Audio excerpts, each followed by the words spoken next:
नमस्कार विद्यार्थी मित्रांनो, मेन सर्कल मध्ये तुमच्या सर्वांचं स्वागत आहे। काल परवा मी एक रील्स पाहत होतो।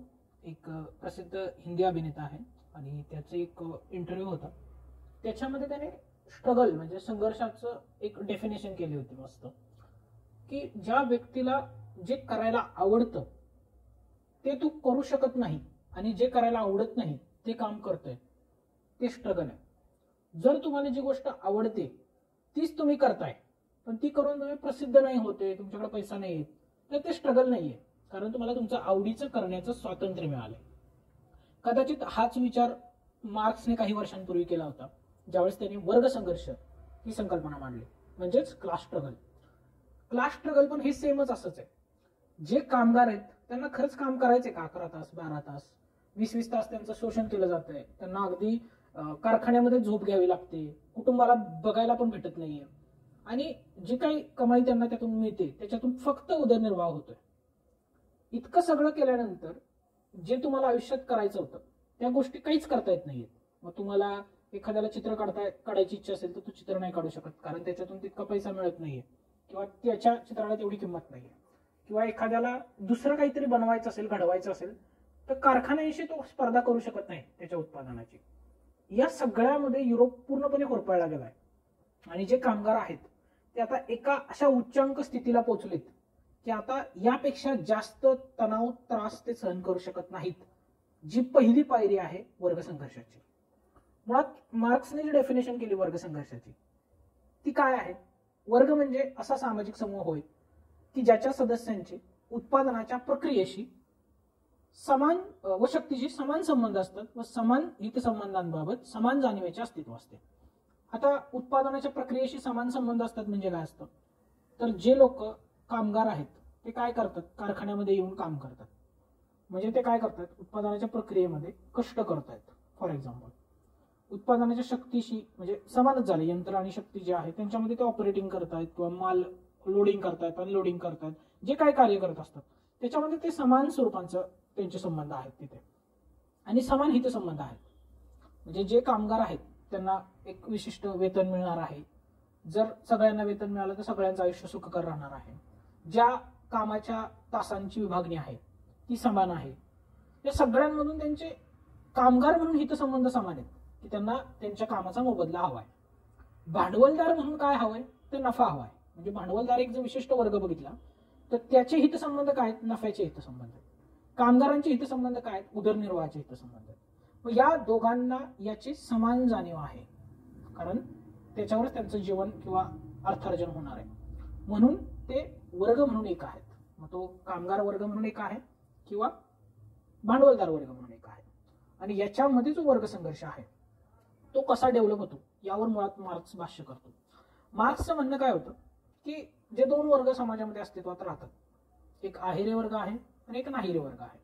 आहेरे वर्गाकडे काय आहे? अधोसंरचनेवरचे अधिकार आहेत आणि अधिसंरचनेवरचे पण अधिकार आहेत, म्हणजे इन्फ्रास्ट्रक्चरचे पण अधिकार आहेत आणि सुपरस्ट्रक्चरचे पण।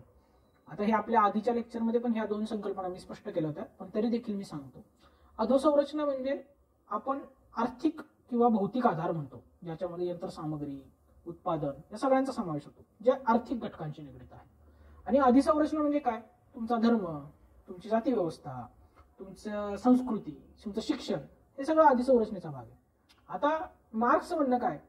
जे लोक अधोसंरचना ठरवतात तेच लोक अधिसंरचना पण ठरवतात। जसं की आता आपल्या कारखान्यांची अपेक्षा आहे की आम्हाला फक्त कारकुनी करणारी लोक हवेत।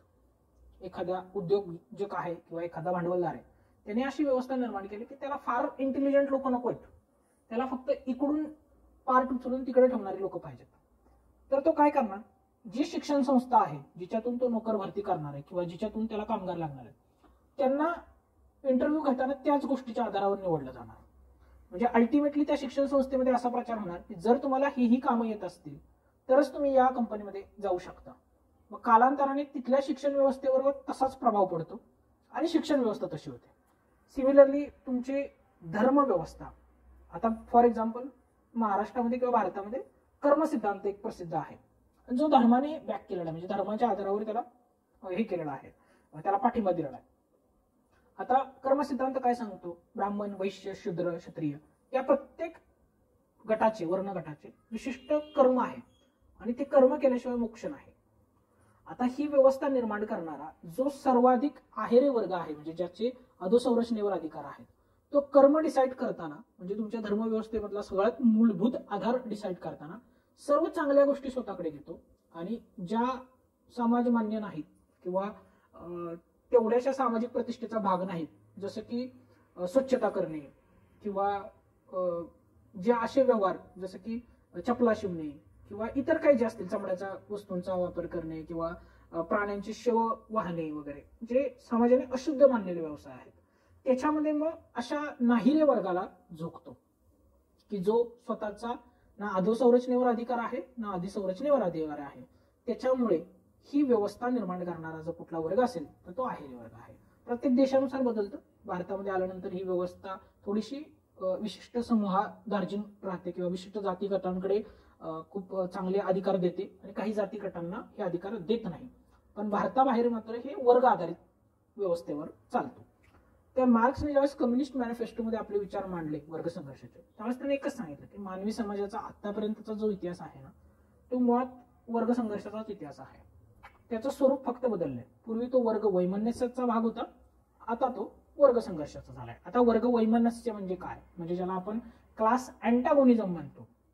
म्हणजे तुम्हाला एखाद्याचा राग तर आहे पण तुम्हाला तो व्यक्त करता येत नाही. तुम्हाला एखाद्याच्या जाऊन मुस्काडे देऊ वाटते पण तुम्ही तुमचे हात बांधलेले आहेत सामाजिक कर्तृत्वामुळे, प्रतिष्ठेमुळे. ती व्यक्ती प्रतिष्ठेची असू शकते किंवा तिच्यासोबत तुमचं नातं अशा स्वरूपाचं असू शकतं की तुम्ही त्या अधिकारवाण्याने त्या व्यक्तीवर हात नाही उगारू शकत किंवा त्याला स्पष्टपणे नकार देऊ शकत नाही, स्पष्टपणे बोलू शकत नाही. त्यावेळेस जी आपली भावना होती ना, तशीच भावना कामगारांची होती. त्याला वर्ग वैमनस्य म्हणतात. म्हणजे जो आपण 4 वर्गामध्ये समाजाचं विभाजन पाहिलं, प्राचीन साम्यवादी समाज असेल किंवा गुलामगिरीचा समाज, सामंतशाहीचा समाज आणि भांडवलशाहीचा समाज, तर याच्यातले हे जे 2 समाज आहेत, गुलामगिरी आणि सामंतशाही, याच्यामध्ये जो वर्ग समाज अस्तित्वात आहे, म्हणजे आहेरे वर्ग आणि नाहिरे वर्ग, हे जे 2 अस्तित्वात आहेत ते वर्ग वैमनस्याच्या संबंधात आहेत. म्हणजे त्यांना एकमेकांचा राग आहे, तितकार आहे, पण ते व्यक्त करू शकत नाहीत. का व्यक्त करू शकत नाही? कारण ते स्वतःमध्ये वर्ग आहेत. Class in itself. स्वतःमध्ये वर्ग असणं म्हणजे काय की तुम्हाला वर्ग असण्याची जाणीवच नसणे, भ्रामक जाणीवेमध्ये तुम्ही जगताय. म्हणजे तुम्हाला वर्ग म्हणून तुमची डेव्हलपमेंट झालेली नाही, तुम्हाला वर्ग अस्तित्वात आहे याची जाणीव नाही आणि तुमच्यामध्ये तेवढी एकी नाही की तुम्ही दुसऱ्या वर्गाचा प्रतिकार करू शकता. उदाहरणार्थ याची कारणं काय आहेत तर बघा, वैयक्तिक स्वरूपाचं उत्पादन आहे. फॉर एक्झाम्पल, एखादा व्यक्ती कुंभार आहे आणि तो मडकी घडवतोय, तर तो त्याचं एकाच ठिकाणी त्याच्या आयुष्यामध्ये मडकी घडवतोय, त्याचा बाकीशाची काही संबंध नाही. एखादा शिंपी आहे तर तो कपडे शिवतोय. म्हणजे ह्या लोकांचं उत्पादनाचं स्वरूप कुटुंबापुरतं आणि वैयक्तिक स्वरूपाचं आहे. म्हणजे त्यांना जो त्रास होतोय, त्यांच्याकडे जी संसाधनं नाहीत याची जाणीव त्यांना नाही. ते विलगतेच्या स्वरूपात आहेत, भौगोलिक विलगता आहे. म्हणजे एका ठिकाणी काम करतोय, एक दुसऱ्या ठिकाणी काम करतोय, ते एकत्र काम करून एकमेकांशी आपले विचार विनिमय करू शकत नाहीत. ही पहिली समस्या आहे. दुसरं कारण काय असू शकतं? भ्रामक जाणीव. भ्रामक जाणीव म्हणजे काय? जे काय घडतंय ना समाजामध्ये त्याला आपणच कारणीभूत आहेत असं मानायचं. म्हणजे जसं की जर एखादा आहेरे वर्ग आहे तर त्याच्याकडे संपत्ती का आहे तर त्याचं मागच्या जन्मीचं पुण्य असेल, मागच्या जन्मीचं कर्म असेल, त्याच्यामुळे आहे असं मानायचं. किंवा त्याला सुसंगत विचार उपव्यवस्था त्यांनी ऑलरेडी निर्माण केलेलीच असते. जसं की भारतामध्ये आपण बघा म्हणतो की जर एखादा व्यक्ती श्रीमंत असेल, अरे तो त्याच्या मागच्या जन्मीच्या कर्मांमुळे श्रीमंत आहे. आपण गरीब आहेत तर आपण आपल्या जुन्या कर्मांचं प्रायचित्त बघतोय, अशी एक संकल्पना आहे बघा प्रसिद्ध. ही काय आहे? ही सुसंगत विचार व्यवस्था आहे. कुणी निर्माण केली? ही निर्माण केली आहेरे वर्गानेच. म्हणजे जो मुळात श्रीमंत आहे त्याच्या श्रीमंतीचा कुणाला चिड येऊ नये, त्याच्या श्रीमंतीला कोणी उलथापालथ करून उखडून टाकू नये म्हणून त्याने काय केलं, त्याने मुळात असं आपल्या मनामध्ये बीजारोपण केलं की तुम्ही गरीब आहात कारण तुम्ही तुमच्या कर्मामुळे गरीब आहात, ना की त्या उत्पादनांच्या साधनांच्या वितरणामुळे. तर ही एक विचार व्यवस्था त्यांनी रोवली. त्यानंतर सामाजिक प्रश्न हे सामाजिक नाहीच आहेत, हे वैयक्तिक प्रश्न आहेत असं आपल्या मनामध्ये ढासलं. जसं की गरीब मी पण आहे, गरीब एखादा शिंपी पण असेल, गरीब एखादा कुंभार पण असेल, पण मला अशी जाणीव करून दिली की नाही, हे जे सामाजिक गरिबी आहे ना, सामाजिक नाहीये, मीच एकटा गरीब आहे कारण मी काम करत नाही किंवा मी माझे उत्पादन तेवढ्या दर्जाचं नाही किंवा समाजाला तेवढं उपयोगाचं नाही, अशी मला जाणीव करून दिली गेली. म्हणून तो सामाजिक प्रश्न हा वैयक्तिक स्वरूपाचा प्रश्न आहे. पुढे मूळ मानवी स्वभावातून, म्हणजे एक सांगितलं गेलं की मूळ मानवी स्वभाव हा स्वार्थी आहे, त्याला अपेक्षांचं ओझं आहे, त्याला बदल घडवायचा आहे. मग तुम्ही अपेक्षाच ठेवू नका. आपल्याला बघा अलीकडे सांगितलं जातं की जैसे थे, जे आहे त्याच्यात समाधानी राहायला शिका, किंवा जे आहे त्याच्यात आनंद मानायला शिका. हे काय आहे? हे मूळ मानवी स्वभावाला बदलण्याचा प्रयत्न कोण करतंय? ते आहेरी वर्ग. हे सांगणारे लोक पण बघा कोण असतात, जे स्टेजवर उभं राहून सांगिततात किंवा जे पूर्णपणे अशा ठिकाणी पोहोचलेले असतात की आनंदी राहायला शिका असे सांगणारे जे लोक असतात, त्यांचा एक टाइमच्या खाण्याचा प्रश्न मिटलेला असतो, त्यांचा पूर्ण उदरनिर्वाह व्यवस्थित होत असतो, ते एका लेवलला पोटभर खाऊ शकतात, त्यामुळेच वैचारिक बोलू शकतात. म्हणजे मार्क्सवाद्यांचे लिखाणात खूप एक चांगली गोष्ट सांगतात की ज्याच्या पोटामध्ये अन्नाचा कण नाही ना, तो हे एवढे वैचारिक उलथापालथ नाही घडवत. ज्याच्या पोटाची सोय झालेली आहे ना, त्यालाच ही उलथापालथ करायची सवय असते. सेम ही जी सुसंगत उपव्यवस्था, सामाजिक प्रश्नांच्या बाबतचं त्याचं मत, हे सगळं कोण करतंय? ज्याचं ऑलरेडी पोट भरलंय. म्हणजे तो कोणता वर्ग आहे? आहेरी वर्ग आहे. नाहिरी वर्ग अशी कामच करू शकत नाही. त्यानंतर एक आहे बघा की जे काही चाललंय त्याचं ज्ञानच नसणं, की असं का घडतंय का नाही. गाढव काम करणार आहे. म्हणजे माझं ठरलंय, मी गरीब आहे, माझी पुढची पिढी पण गरीब असणार आहे, त्याची पुढची पिढी पण गरीब असणार आहे, मला बदल घडवायचाच नाही, कारण मला जी व्यवस्था आहे तिचं संपूर्ण ज्ञानच नाही की बदल कसा घडतो कसा नाही घडत, याचं काहीच ज्ञान नाही. तुम्ही बऱ्याचदा पॉवर्टी सायकल ऐकलं असेल, गरिबीचं दुर्दैवी चक्र किंवा दारिद्र्य चक्र असं ऐकलं असेल तुम्ही. तर हे काय आहे की तुम्ही गरीब आहात, तर तुम्ही गरीब आहात म्हणून तुम्ही शिक्षण नाही घेऊ शकत, तुम्ही शिक्षण नाही घेऊ शकत म्हणून तुम्ही चांगली नोकरी नाही करू शकत, आणि तुम्ही चांगली नोकरी नाही करू शकत म्हणून तुम्ही परत गरीब आहात. हे चक्र चालूच राहणार आहे, हे बदलणारच नाही. तर हे आहे कार्यरत व्यवस्थेचं ज्ञान नसणं, याचा परिणाम. आता याच्यामुळे काय होतंय की वर्गावर्गामध्ये तणाव आहे, सगळ्यांना राग आहे, स्वतःच्या परिस्थितीचा कीव येते, सगळं येते, पण ते क्रांती घडवून आणू शकत नाहीत, ते बदल घडवून आणू शकत नाहीत. तुम्ही जुन्या चित्रपटांमध्ये पाहिलं असेल बघा, बऱ्याचदा गावामध्ये एक सावकार असतो ज्याच्याकडे आहेरी वर्ग आहे असं म्हणूया, की त्याच्याकडे पैसा आहे, संपत्ती सगळं, आणि तो एखाद्या मजुराच्या घरी जातो, एकटा असतो किंवा त्याच्यासोबत काही माणसं असतात, तो जातो त्या मजुराच्या घरी. खूप जरी लोक असले त्याच्यावर तो अन्याय करत असतो, अत्याचार करत असतो, त्याला राग येत असतो मजुराला, पण तरी तो त्याच्या पाया पडत असतो. त्याला नाही वाटत की तिथं क्रांती करावी, किंवा चार त्या सेम मजूर कंडिशन मध्ये असणाऱ्या 10-12 जणांना नाही वाटत की आपण क्रांती करावी. तर हे न वाटण्याचं कारण जे आहे ना, ते स्वतःमध्ये वर्ग. कारण मी एका वर्गाचा भाग आहे याची मला जाणीवच नसते. मला असं वाटतं की मी कायम मी एकटाच आहे, माझ्यासोबत कोणी नाही, किंवा मी ज्या वर्गाचा भाग आहे त्याच्यामध्ये कोणी पडत नाही, अशी एक भावना असणं म्हणजे स्वतःमध्ये वर्ग. पण ही परिस्थिती सुद्धा बदलते. कधी बदलते? ज्यावेळेस माणूस जातो भांडवलशाही व्यवस्थेमध्ये. ज्यावेळेस त्याला जाणवतं की आता आपण स्वतःमध्ये वर्ग राहून चालणार नाही, आपण क्लास फॉर इटसेल्फ व्हायला पाहिजे. क्लास इन इटसेल्फ नाही, क्लास फॉर इटसेल्फ. स्वतःसाठी वर्ग व्हायला हवा. मग स्वतःसाठी वर्ग होण्यासाठी काय करावे लागेल? जे भ्रामक संकल्पना आहे त्याच्यातून बाहेर पडून वास्तविक चेतना निर्माण करावी लागेल, रिअल कॉन्शियसनेस. मग तो कसा येईल? की आपले जे विचार आहेत ते सद्यकालीन हवेत. म्हणजे जी पूर्वी आपण पाहत होतो की सुसंगत विचार उपव्यवस्था होती, कशासाठी? आहेरी वर्गासाठी. ती मोडकळीच काढायची, पूर्ण स्पष्ट विचारशैली निर्माण करायची. आणि ही कुठली विचारशैली असली पाहिजे? सर्वांच्या मुक्तीचं व्यापक उद्दिष्ट धरणारी. माझी एकट्याची मुक्ती नाही, मला एकट्याला आहेरी वर्गाच्या कचाट्यातून बाहेर नाही पडायचं, माझ्यासोबत असणारे संपूर्ण नाहिरे वर्गाला मला यातनं बाहेर काढायचं. ही विचारसरणी निर्माण होते वास्तविक चेतनेतून. मग त्याची कारणे काय आहेत? हा स्वतःसाठी वर्ग कधी घडतो? ज्यावेळेस सहअस्तित्वाची जाणीव निर्माण होते की आपण सर्व मजूर, मग तो कोणत्याही जातीचा असो, कोणत्याही धर्माचा असो, कोणत्याही व्यवस्थेचा असो, गरीब असो किंवा पूर्वी काय व्यवसाय करतोय याचा काही संबंध नाही. तुम्ही आता सध्या काय आहात? तुम्ही कामगार आहात, एका गिरणीमध्ये काम करणारे, किंवा दुसरी कुठली पण इंडस्ट्री असेल त्याच्यामध्ये काम करणारे. तुम्हाला काहीच दुसरं अस्तित्व नाही. तुमचं सहअस्तित्व काय आहे? जिथं तुम्ही काम करतात ते. दुसरं काय? तुमची समान स्थिती, तुम्हाला पगार सेम आहे, तुम्ही राहताय सेम कंडिशनमध्ये. पूर्वी ऐकलं असेल बघा तुम्ही, कामगार वस्ती असायच्या किंवा मजूर वस्ती असायच्या. आजही जी पुणे मुंबई सारखी शहर आहेत त्याच्या केंद्र भाग सोडला तर त्याच्या बाहेरची जी ठिकाणं आहेत ती संपूर्ण कामगारांनी वेढलेली आहेत. तर कामगारांचं एक राहणीमान असतं बघा, तर ती समान स्थिती, समान राहणीमान, नेतृत्व यांना जे मिळतं ते बुद्धिप्रामाण्यवादी मिळतं. जसं की आता इथे मार्क्सचं नेतृत्व मिळालं, किंवा मुंबई कामगारांचे जे जे हे झाले होते, मुंबई गिरणी कामगारांचे मोर्चे तुम्ही सुरुवातीला पाहिले असाल, तर नारायण मेघाजी लोखंडे हे काय ते बुद्धिप्रामाण्यवादी नेतृत्व होतं. टिळकांनी नेतृत्व केलं होतं, हे बुद्धिप्रामाण्यवादी नेतृत्व होतं. त्यानंतर एक संघपणा, मी जे मगाशी म्हटलं की एक सारखेपणा, आयुष्यातलं एक विशिष्ट शैली, जीवनाची जगण्याची पद्धती वगैरे, ह्या गोष्टी कारणीभूत होत्या. त्यानंतर ज्ञान व्हायला सुरुवात झालं होतं, शिक्षण व्यवस्था प्रगत झाली होती, आणि तीव्र निर्धनता होती. म्हणजे खूप गरिबी होती, म्हणजे इतक्या लेवलपर्यंत गरिबी झाली होती की आता याच्यात जगणंच शक्य नाही. ते एक कारण होतं. आणि एक होतं ध्रुवीकरण. जो नफा आपल्याला यांत्रिकीकरणातून प्राप्त होतोय त्या नफ्याचं वितरण भांडवलदारामध्ये आणि कामगारामध्ये खूप विचित्र प्रमाणात होतं. आणि ती जी दरी होती उत्पन्नाची ती इतक्या प्रमाणामध्ये वाढली होती की त्याच्यातून दोन वर्गामध्ये ध्रुवीकरण झालं होतं. आणि ध्रुवीकरणामुळे हा संघर्ष अजून बळकट झाला. मग काय केलं कामगारांनी, किंवा काय करणं अपेक्षित आहे कामगारांनी? कामगारांनी संघटित व्हायचं आणि कामगारांनी या भांडवलदार वर्गाविरुद्ध रक्तरंजित क्रांती करायची. आणि या दोन वर्गांमध्ये जो संघर्ष होईल त्याच्यातून कामगार बहुसंख्य आहेत, त्यामुळे कामगार स्वतःची सत्ता स्थापन करणार काही कालावधीसाठी.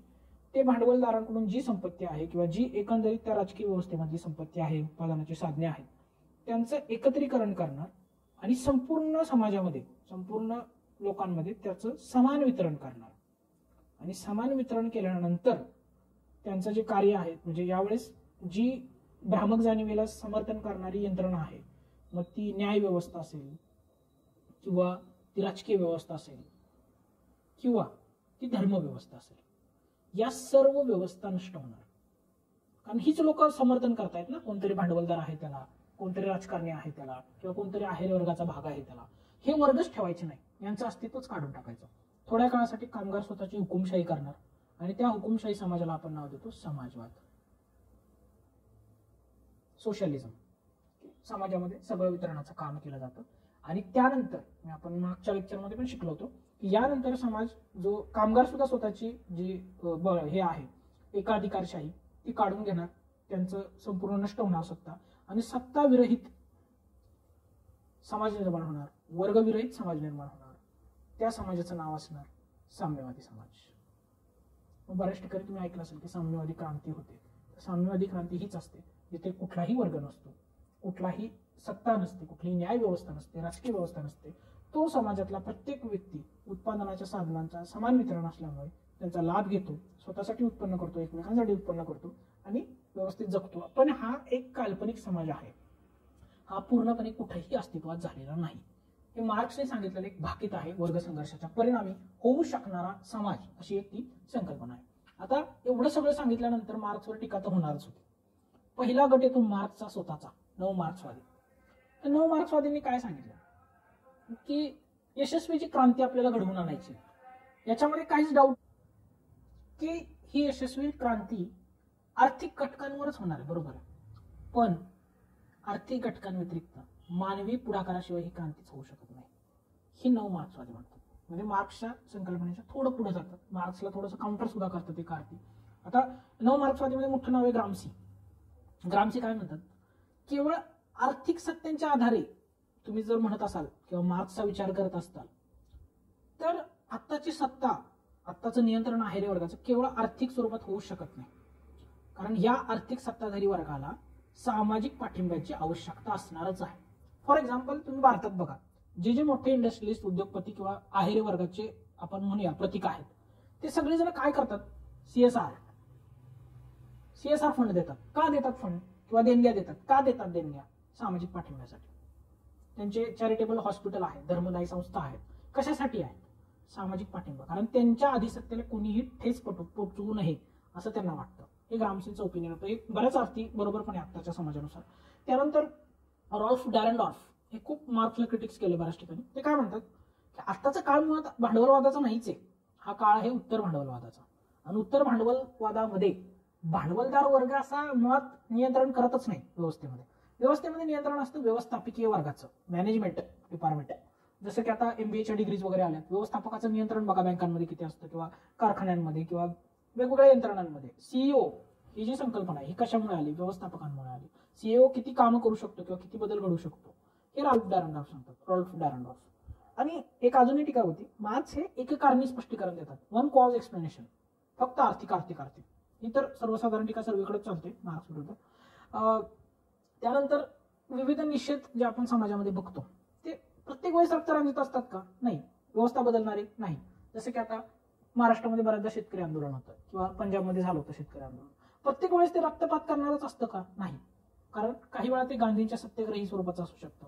किंवा US मध्ये झालेली क्रांती ही हिपहॉप क्रांती होती, जी कृष्णवर्गीय याने केली होती. हिपहॉपच्या माध्यमातून व्यवस्थेवर टीका केली जात होती.